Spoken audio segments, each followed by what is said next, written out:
Okay, so I want to say a big thank you on behalf of my social enterprise, Rocking Your Teens. Those of you who did donate to the cause, your donations go towards increasing resilience, inspiring and raising aspirations in teens. If anyone wants to find out more about Rocking Your Teens, please do go to rockingyourteens.com.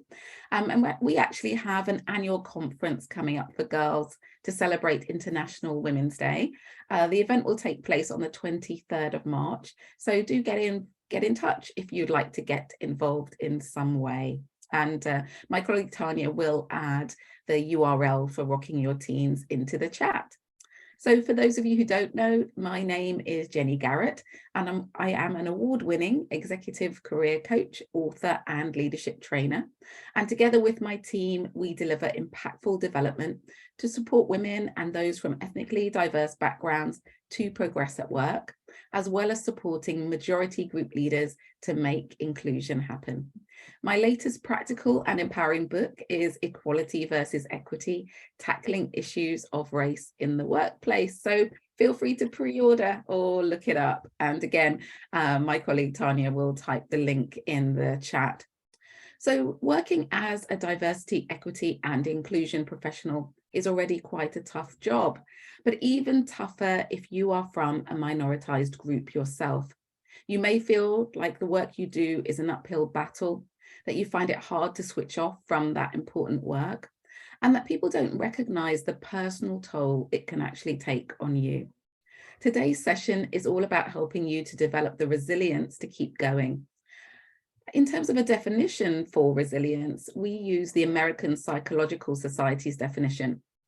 And that is that resilience is the process of adapting well in the face of adversity, perceived threat, or significant sources of pressure and stress. It's also important to have the understanding that resilience is not a trait that people either have or do not have. It involves behaviours, thoughts and actions that can be learned and developed in anyone. And I'm so pleased about that personally, because being a work in progress myself, I know that I have to exercise that resilience muscle to be better at it. So during this session, experienced executive coaches, Martha, Marie and Suki, all listed in the Diverse Coaching Directory, a directory which connects corporate organizations with coaches from ethnically diverse backgrounds. We'll discuss strategies that can build your resilience. I'm really proud of the Diverse Executive Coach Directory. It will enable you to find coaches who are already accredited, who have been reference checked, who have a great reputation to improve the pools of coaches that you have already. So do look up the coaching directory and do look up the amazing coaches that we have in this session. I vouch for each and every one of them. So Martha, Marie and Suki will briefly introduce themselves. I will start off by asking them some questions, and then we're going to open it up for your questions and reflections. And as I said, we'll keep an eye on the chat throughout. If you are someone who likes to use Twitter, we're using the hashtag resilience and also the hashtag DEI profs. And our socials are at Martha Cuffey, at Marie Lonnie, at Jennifer Garrett, at BAMExec, or you can find us all on LinkedIn pretty easily. So I'm going to start with a poll because it's always great to know who's in the room. I think that helps us all to understand what you're looking for from this session as well. So the poll is going to ask you a question. And that is, what are your top 2 challenges as a diversity, equity and inclusion professional? I hope we've set it up correctly. It might only let you answer one of them, but we'll see. No, my colleague Tanya is always on the ball. I'm so impressed with her, and she's made sure, I think, that you can give more than one response. Fingers crossed. If you can't, you'll have to choose just one. So what are your top challenges as a DEI professional? Is it influencing others to understand the importance of diversity, equity and inclusion, which we know can be really challenging? Is it the high workload with not enough people or financial resources? Or is it the emotional labour involved in this work? do complete the poll and let us know. Hopefully you can see it. Okay, it's going to give 20 more seconds. It's not showing at my end that you're completing it, but it might be, you might have to share it, Tanya, but I'll see when we get to a minute and I close the poll down. If for some reason you can't see the poll, feel free just to type in the chat what your biggest challenges are. Okay, it's been a minute. I'm going to end the poll. Yeah, it's not showing up for me. Tanya, if it shows up for you, please let me know.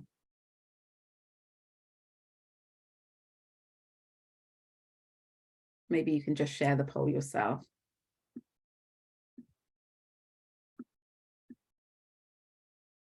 I hope it's showing, but if not, I can tell you the answers.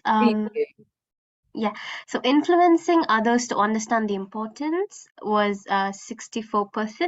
The high workload with not enough people was 57%. The emotional labor involved in the work is 75%. Wow, that's stark, isn't it? Thank you so much, Tanya. Really appreciate that. So the emotional labor involved, 75% of you really finding that, you know, in your top two challenges, followed by influencing others, and then lastly the workload, but not to diminish that, workload was still 57% of you. So thanks so much for letting us know what's pressing for you right now. I don't think we're surprised, but it really does show up why a session like this is so necessary. Let's start with some introductions. Martha, could you introduce yourself, please?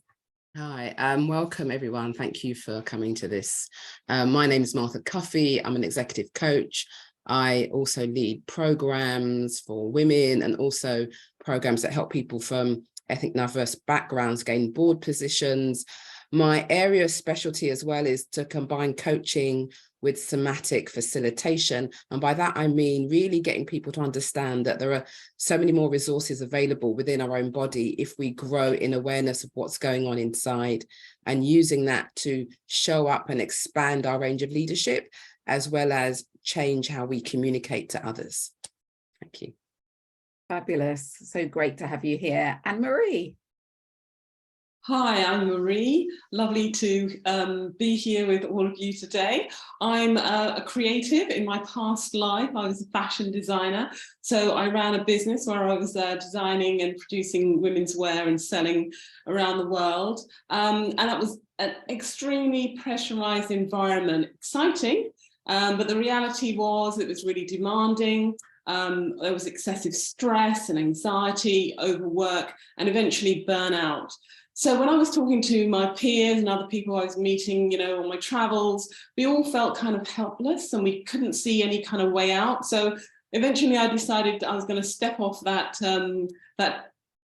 road and choose a choice that would help my work-life balance. And that's why I set up Glow Consultancy London. So I help and I support organizations and professionals manage their emotional and physical well-being. So that's so they can develop a healthier life-work balance and also manage resilience in the workplace. So I'm an experienced well-being coach, coaching at all levels, a consultant, a trainer. I actually do some work around the DEI space, diversity, equity, inclusivity space, as well as leadership and team development. I'm a DEI member at the British Beauty Council. And I support companies, global companies, to develop wellbeing strategies to support professionals, and their organizations. Thank you.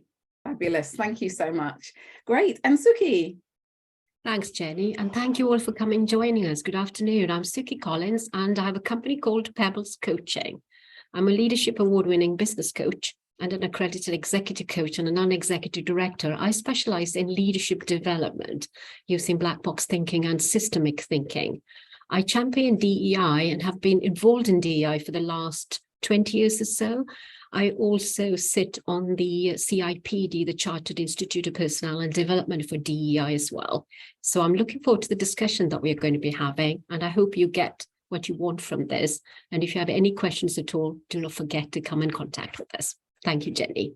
Oh, thank you so much, Suki. We've already got a comment in the chat, which is, in terms of taking the toll, they find that organizations sometimes are just trying to tick a box because they don't genuinely want to embed sustainable change. That in itself takes a toll, doesn't it? Because you're trying to do something really meaningful, but the organization isn't, and that's quite undermining as well as exhausting. So I appreciate you making that point. Thank you so much there.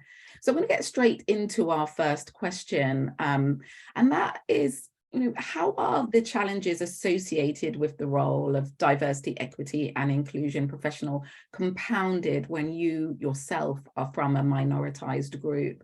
And what makes it, how does that make things more challenging? So Suki, I'm going to start with you to answer that question. Thanks, Jenny. And I think it's like the poll somebody suggested is the emotional baggage. I don't know, when you're in the minority group, you feel like you need to make a change. And you also have that, I think, responsibility of living that change that you're trying to implement. And when you are faced, like you said, in an uphill struggle, you take all that on your shoulders. And I think it's important not to do that, because it's important to realize you're just one individual among a group of people. So I think it's important not to feel angry and frustrated, but I think it's important to collaborate and share experiences. So you're not taking all on your shoulders. Thank you so much. Yeah, I just listening to you, thinking about that, it's that personal connection to something, isn't it? It matters so much to me personally. And I myself am going to try and move a whole organization, which isn't possible, is it? So in some ways, if we try and do that, we set ourselves up to fail. So great point there. Marie, what are your thoughts? Yeah, so being a minority and all the challenges that kind of go with that, you can sometimes become isolated and withdraw. So that's a really difficult space to be, because you might be unsure of who you can actually trust and who you can talk to. But then I think you need to give yourself some time to process and understand what you're going through, and then really try to move forward and speak to somebody that you can trust, who's a colleague, maybe a friend or a family member, even a coach, so that you can actually get some sort of idea of what's going on with you in order to start to make find some options, discover options or opportunities so that you can deal with the situation. Yeah, and the way you talked about being isolated is making me think about the fact that as someone in a DEI role, perhaps people are coming to you sharing very confidential information about what's going on in the organization, their own experience, and really needed someone to help you process that instead of perhaps you absorbing it all and not having an outlet, because then you probably can't switch off from it at the end of the day. If you're angry, if you're upset, if you're disappointed, that's not necessarily what you want to bring to your family. You do need that space to let it go. Otherwise it's very unhealthy for you. Thank you. And Martha, your thoughts? Yeah, I mean, I had initially thought about one area, and then but I've come back to actually making space for joy and connection, because this job can be so loaded with responsibility. And as you said, people coming to you, not knowing who to trust, but making space so that you're constantly resourced. And I always sort of hold up a glass and use a metaphor of a stress bucket. And in those roles, people don't know how much that's been filled up with stress, and the joy in your life can really get squashed in and murky inside. So being really able to assess, what am I holding a boundary about that makes me wake up with a smile and resources me to deal with the challenges, and also create some things that are actually uplifting for everyone. You know, it's so easy just to focus on that side. Yeah, that's great. And I think, you know, even in environments where it feels like the organization is just trying to tick a box, or you know, as people are saying, not truly committed, it's likely that you're still making some progress. And it's about finding that, isn't it? Holding on to the small wins, the small amounts of progress, or how you can find joy in your day, rather than getting completely pulled down by how hard it can be. So thank you so much. Great points from all of you. So my second question, from that poll, it showed that this is clearly really important for diversity, equity, and inclusion professionals to really build their resilience, because there's significant emotional labor involved in this work. And also, what you've said, just trying to grasp onto a bit of joy, just not feeling isolated, not taking it all on your shoulders. All of that requires resilience. So how do you personally work with clients to enable them to build their resilience? And I'm going to start with you, Martha. Yeah, so because I'm trained in different somatic things, like I'm a yoga psychologist, I'm a TRE provider, I kind of redefine what resilience means. So it's not just about getting through it. And I ask a very quick question. Yeah. I think there'll be people who are not familiar with what somatic means. Okay. Oh yeah, that's true. That's true. I'm kind of like in jargon land. Apologies. So somatic means, it comes from soma, which means about the body. And so we often have a focus on around strategies and tactics, which are about the mind, rather than going into the body and really sensing what's my experience inside of my body. And related to that is our nervous system. And when we're upset or agitated, our nervous system is kind of like, cranked up.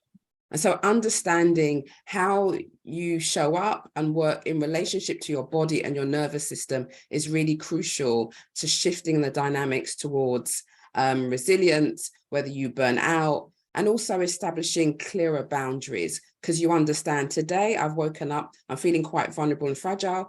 I can't maybe have that meeting or have that level of conversation, or I need to focus on doing certain practices which ground and settle my nervous system so that I can go into that meeting better prepared.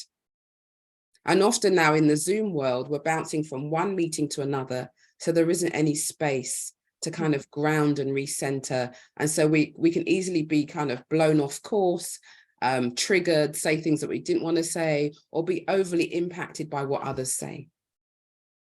Yeah, great points.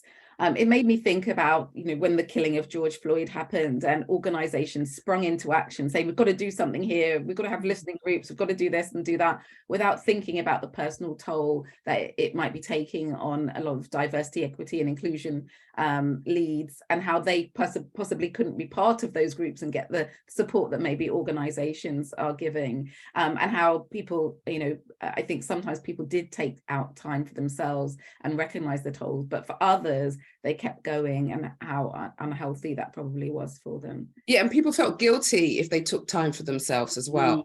It's like, oh no, this person's in distress, I can't possibly say to them, no, not today. And so role model what you'd want for yourself and for others. And I saw that as a challenge. And also now people are still dealing with the impact of the past 3 years, and they haven't even really assessed what's gone on, the toll, and then how to move forward. So I think this is a great opportunity to start some much deeper reflection, just not with the mind, but with the body, giving it space to really surface what needs to be taken care of.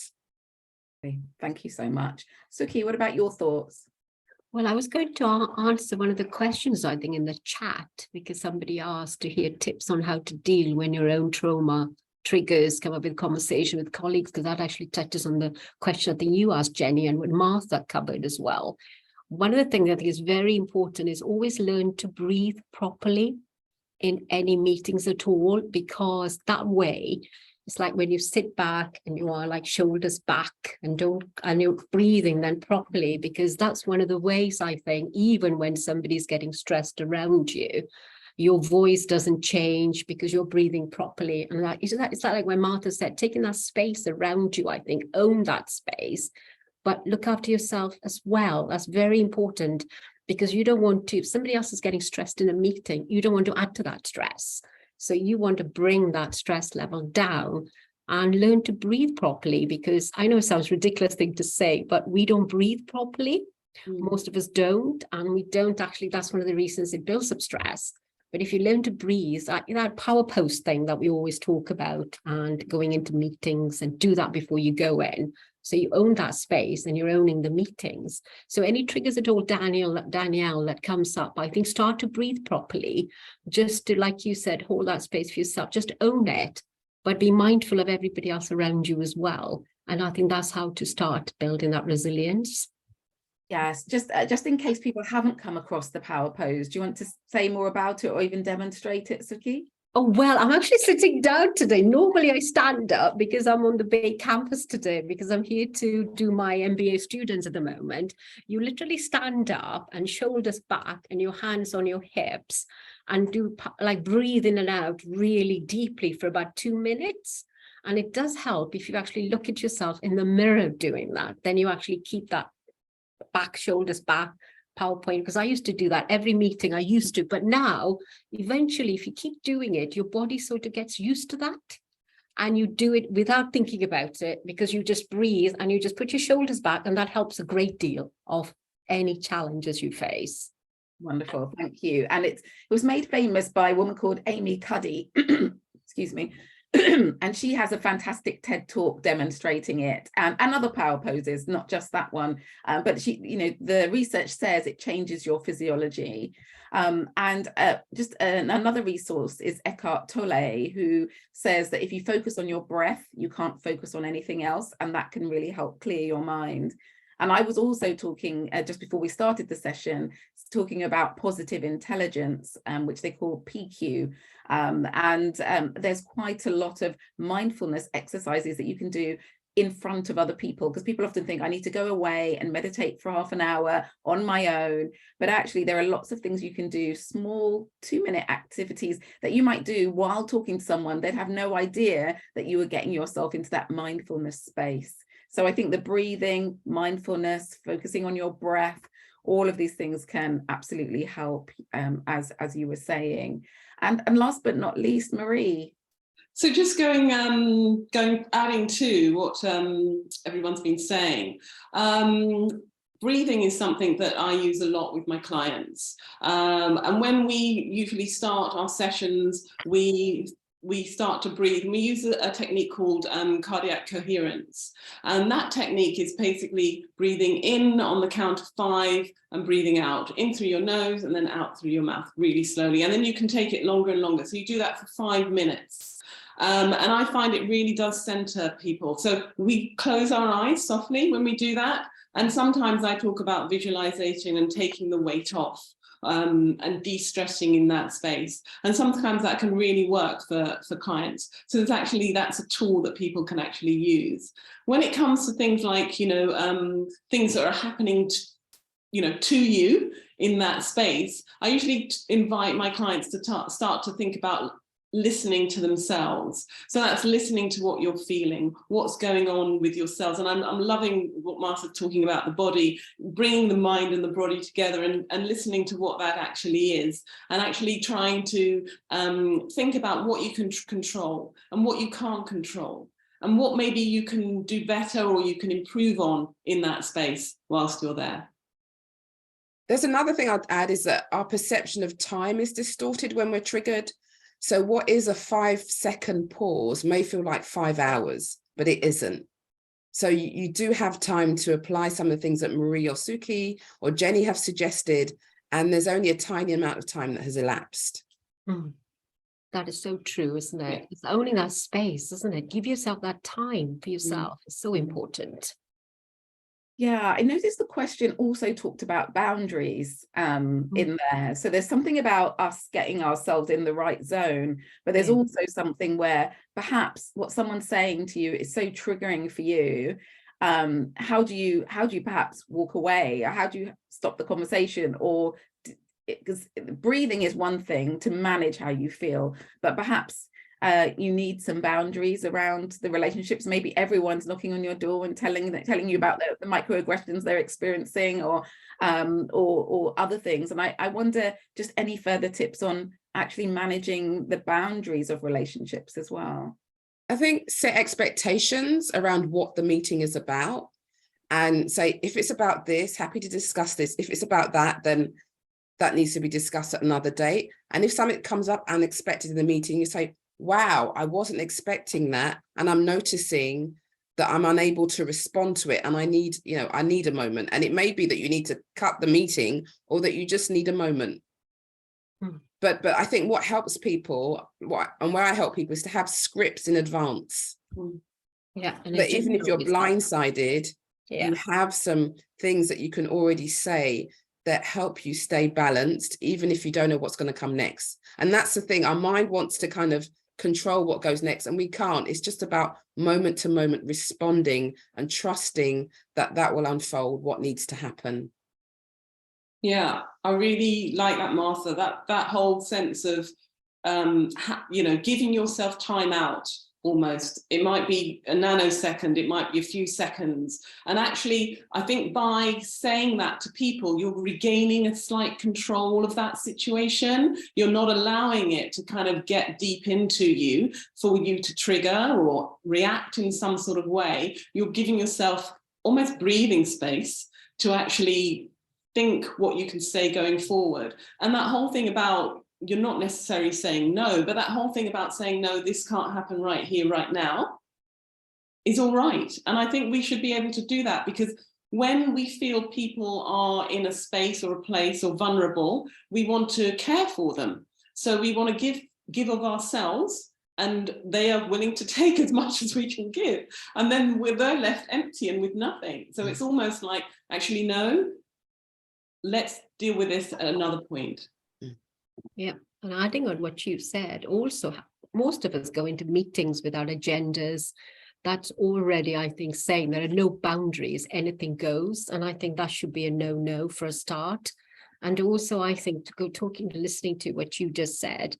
And also another thing is the body languages as well. It's so important, I think, when you are speaking to somebody, that if you don't want to be too sympathetic or empathetic, don't just do the body languages, but start to sort of shut down, in a sense, to let them go out, and you're shutting down in that sense, so they don't feel bad about it as well. And there are other ways of doing it as well, stepping away.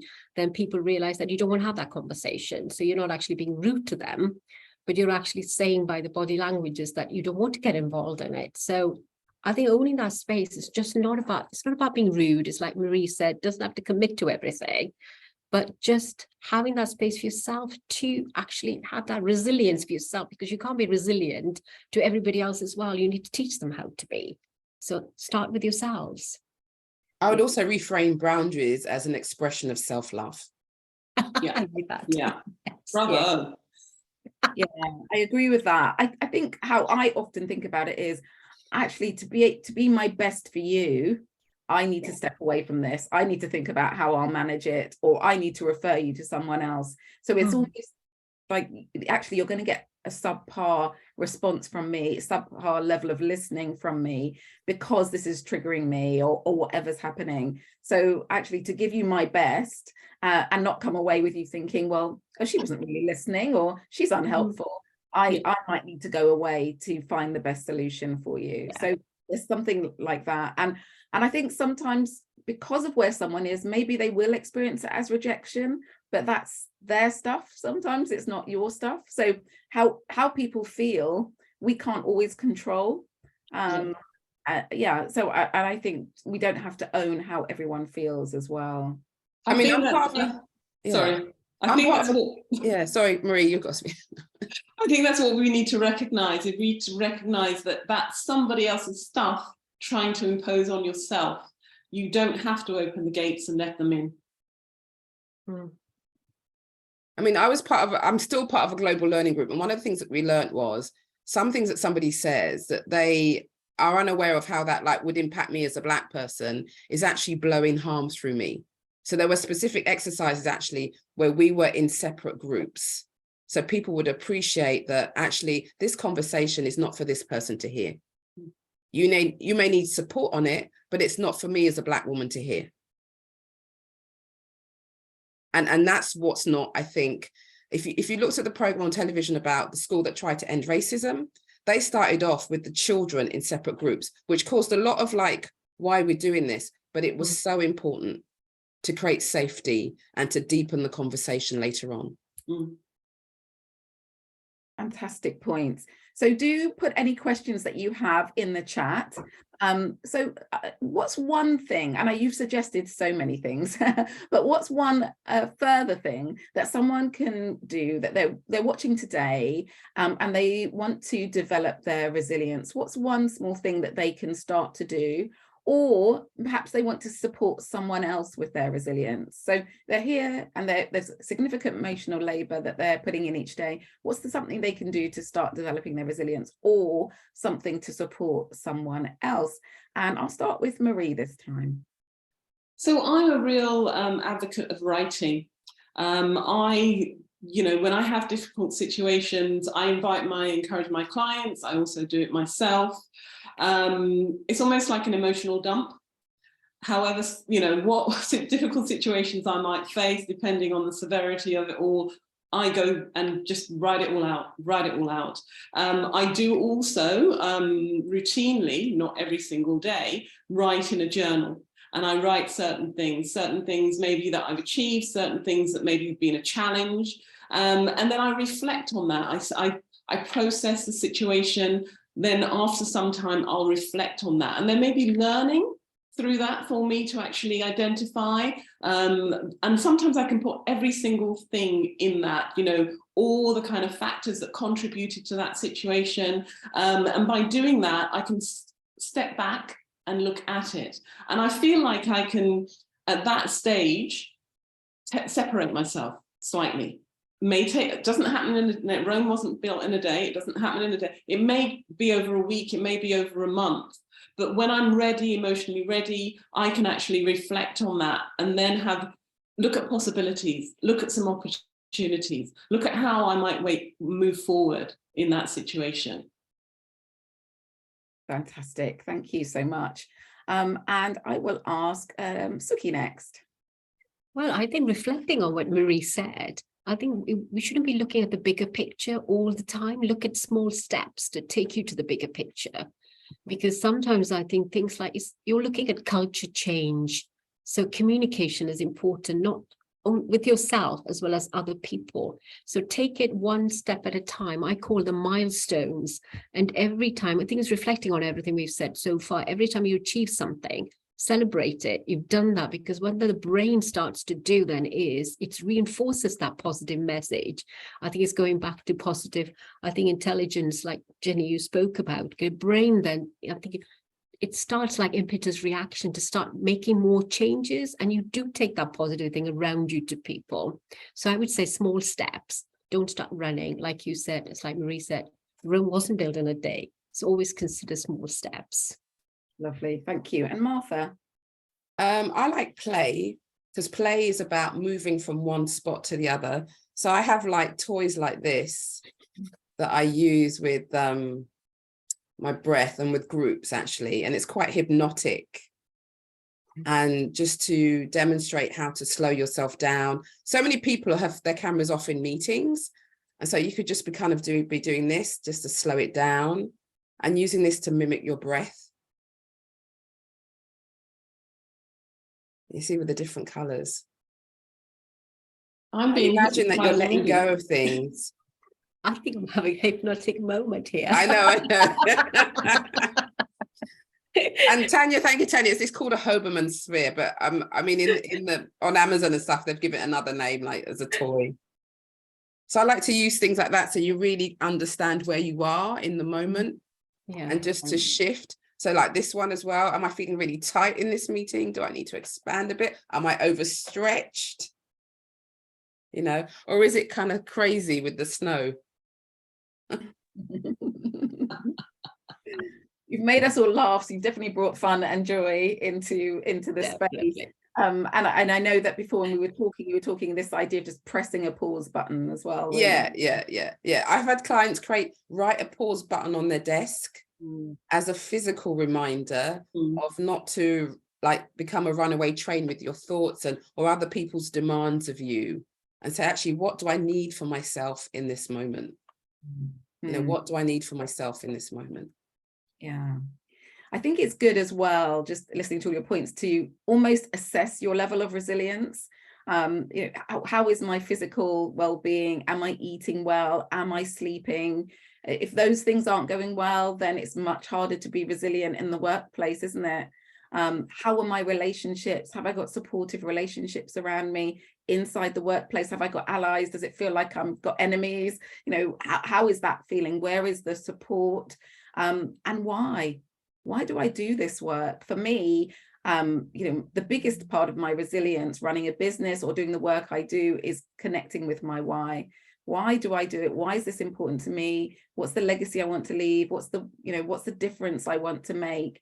And that can help you keep going. So those elements, I personally, when I'm thinking about my resilience, I do a lot of assessment around that. How am I working in these areas? Is anything lacking? How's that going to affect how I show up, how I am able to do the best work? So I think those can be important areas to look at as well. Definitely, Jenny, because that, going back to your original story, your original myth about why you created an organization or a project is so it re-inspires you. Yeah. And also it can teach you to be non-attached, because you may realize, oh, I've actually shifted from that actually, and I'm actually evolving into something else. I think that's interesting, the flexibility that we have to bring to the table, every day with every single situation. And also when you're looking at a journey, you have to be flexible within that too. Absolutely. We've got a lovely comment from Danielle that it's really refreshing to see adults embrace play, emotional and body awareness, as I think society trains this kind of thing out of children when they are the naturals. Yeah, absolutely. So please do type any questions here that you might have for our coaches. Maybe you've got specific scenarios that you're working on as a DEI professional. Maybe you want to know more about the kind of coaching that might happen in terms of building resilience. Really happy to hear from you. One of my personal practices, as well as sort of trying to do some mindfulness activities and do my assessment, is also sometimes just to take a little bit of time away. Not that often, but to go, go on a retreat or go on a nice walk. All of these things then fortify me to keep going. So it's useful for all of you to be thinking about, what are my resilience practices? What can they be? So I have another question for my coach, for these amazing coaches giving us so much insight. What is the big coaching question that anyone who wants to develop their resilience should ask themselves? Or maybe you have a favorite quote around resilience. I'd love to hear it. I will start with Martha this time.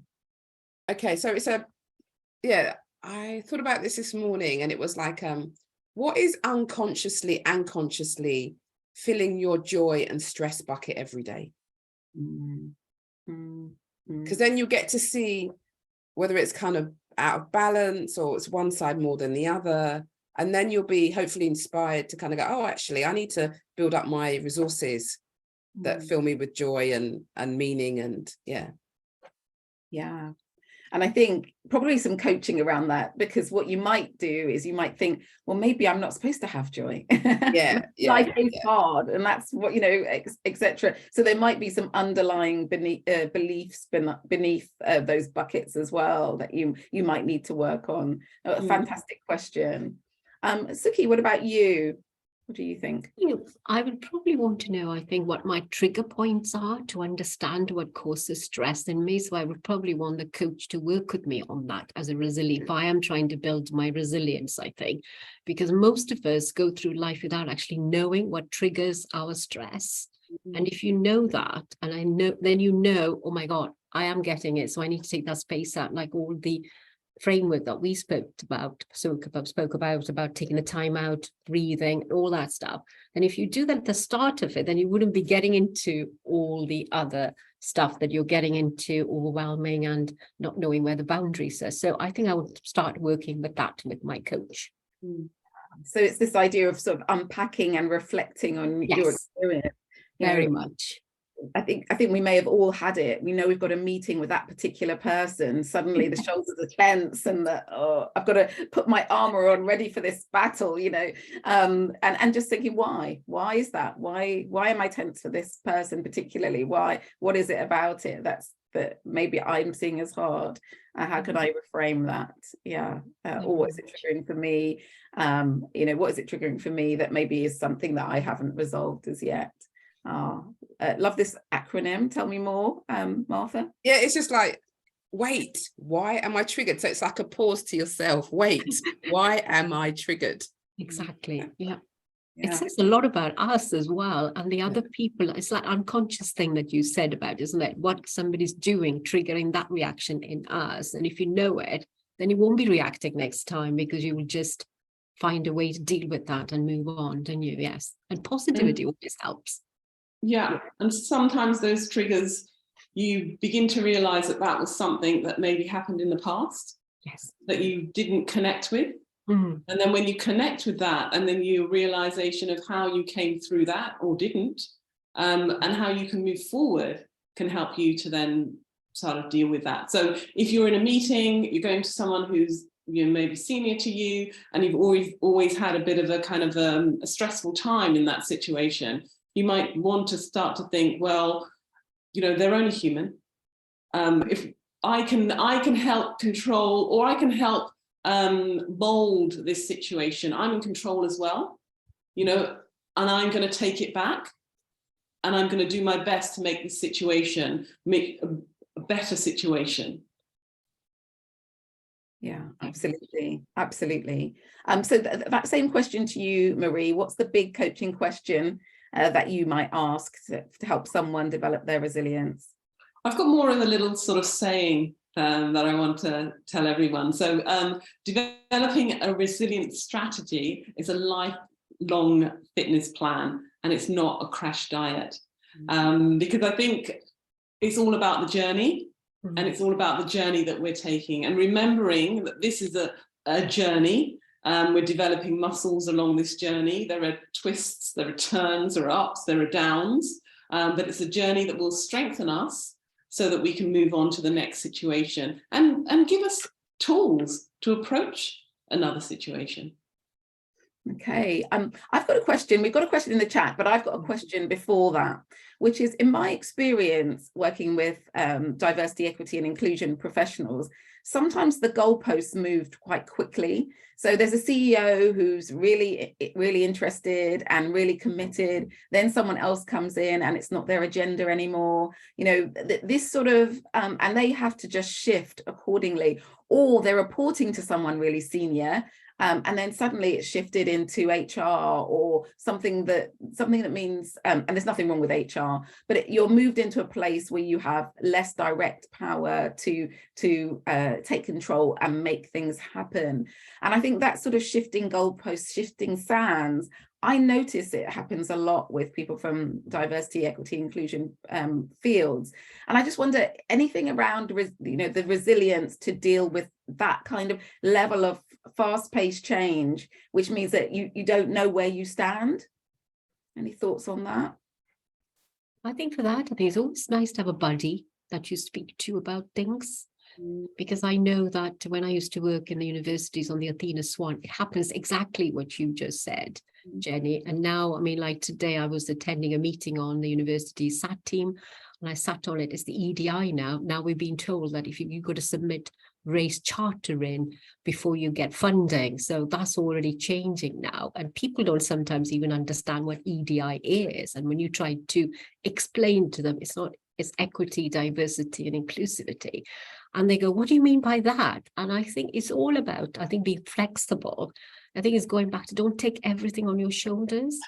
Don't feel like you've got to do all the change. It's like going back to everything we've discussed, I think, to now, is be flexible, look after yourself, look after your health, look after your breathing, look after your mindfulness, all that in that moment. It's like what Martha and Marie and you said, be in that zone. Don't think about other things. I mean, it's like Stephen Covey said, it's the circle of control and the circle of influence and the circle of what I can't influence. Things that you can influence make a difference. And if you can actually, in your own control, that's great, but influence you can. Otherwise, don't worry about it. Only do things that you can do. And don't be hard on yourself. Think of all the things you achieved and just say, yes, I've done that and I can do it, and go with that mindset. Wonderful. Yeah. Any other thoughts from Martha and Marie? I've gone slightly somewhere else, and what I did with one client was to look at their relationship systems within the organization.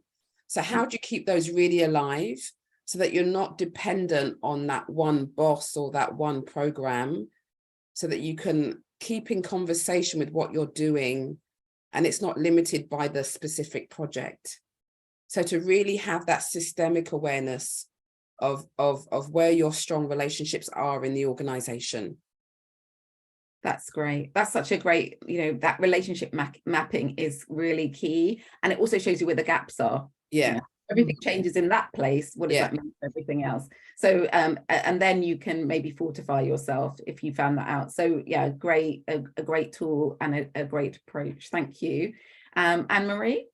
Yeah, just to add to that, I think we have to believe that when we don't have to do this all by ourselves, because we think it's all on us, but it's not all on us. So for what Martha was saying, it's kind of like together, we have to bring people in together so we can do it together and we're stronger together.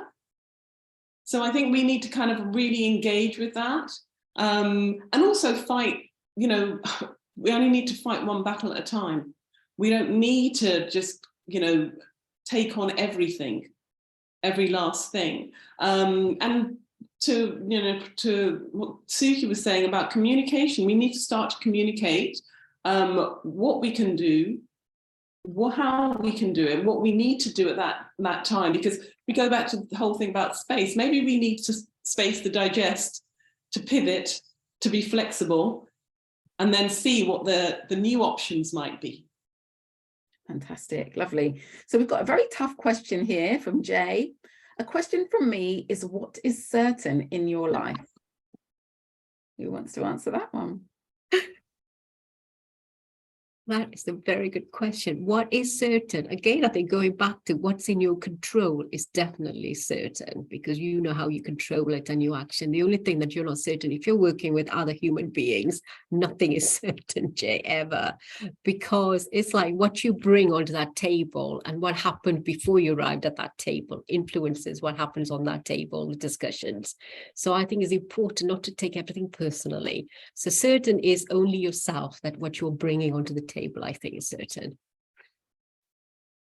Thank you. Yeah. Sorry, it's Jenny.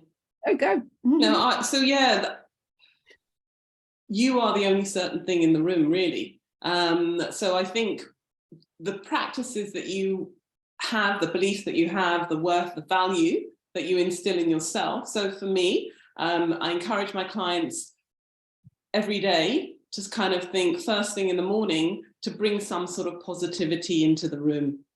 It's just almost a foundation, words of affirmation. They could be music, whatever rocks your boat, really. And just a foundation to start the day on, because we need to start from a good space. We start from a good space, then we take that energy into the day. People around us are infected by it, which is always great. And then we can kind of move forward with the challenges that we face. Thank you. Do you want to add anything, Martha? You do not have to.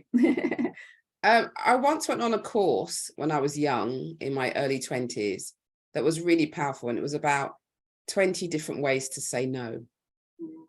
So what is certain in my life is growing in capacity on how to say no and yes, and really standing in it. I feel that my immediate response to that question is nothing. What I'm certain of is that nothing is certain. I think that's what I'm very certain of. That would be my immediate response to that, and that's okay. Yeah. It's okay, because maybe I'm also certain of my adaptability to go with the fact that nothing's certain. So such a great question. We have one last question. Excuse me, coughing a little bit today.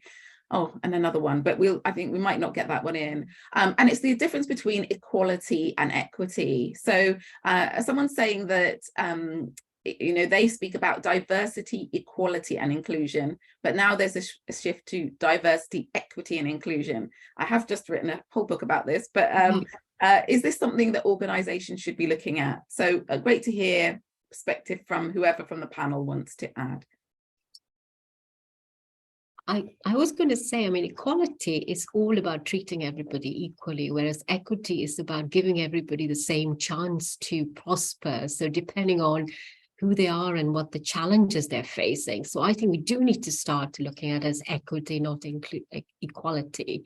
So I think that is it. I mean, talking to like Joan's question, it's not about changing the perspective. I think it's thinking about more about how you're going to start including people and be inclusive.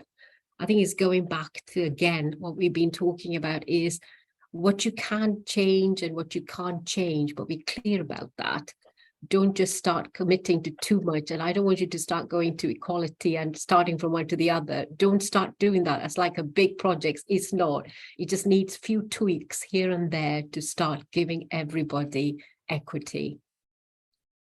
Eloquently said, eloquently said. Thank you so much. I'm trying to read your book, Jenny, but it hasn't come out yet. So no, it hasn't. But you said it eloquently, and I'll save my long definitions for another day. But absolutely resonates exactly what you said. It's not about treating everyone the same. That will not deliver different results. We need to do things differently, and we need to understand what people need to be successful and appreciate difference as well. So absolutely agree with you there. So we're coming to the end of our session today. I hope you found it thought-provoking. I hope you found it practical as well, giving you some top tips to take away, or even reaffirming that the things that you are doing currently are the right things to do. Keep working on that resilience. It's something that you just have to keep going with, keep building it. I think you're resilient and then it starts to deplete, and then you need to work on your resilience again. And also remember that your past experiences make you more resilient for experiences that come. So if you had a pushback previously, you know how to deal with it the next time, so you're more resilient. So that every experience that you have enables you to be more resilient, even if that experience doesn't feel like a great one. So I hope you found it useful today. We're actually going to send you, after this session, a very short questionnaire, just asking about your experience of today's session, just what went well, what could have been better. Would be really great to know, because we want to keep making these really useful learning experiences for you. Please do look up our coaches. I really want to thank Martha, Marie and Suki, and you can find more about them at the Diverse Executive Coach Directory website. And I'm sure that Tanya is, if she hasn't already, put that in the chat. Look them up, get in contact with them, use their amazing services. You'll feel better for it. So our next event takes place on the 21st of February at 12:30 again, and it's about proximity bias. How can you be visible when you're working remotely? Again, an absolutely free event. The link will be in the chat. Do book up, and we look forward to seeing you then. And if you want to find out about the work I do, go to jennygarrett.global. Again, I'd love to keep in contact with you. Thanks so much for your time and attention today. Hope it's been a good lunch break for you. And thank you for the lovely comments in the chat. Great that you found it a useful session. Until next time, thank you so much. Bye-bye, everyone. Thanks, bye. Bye. Thank you. Brilliant. Keep breathing. Definitely. And playful. Stop recording.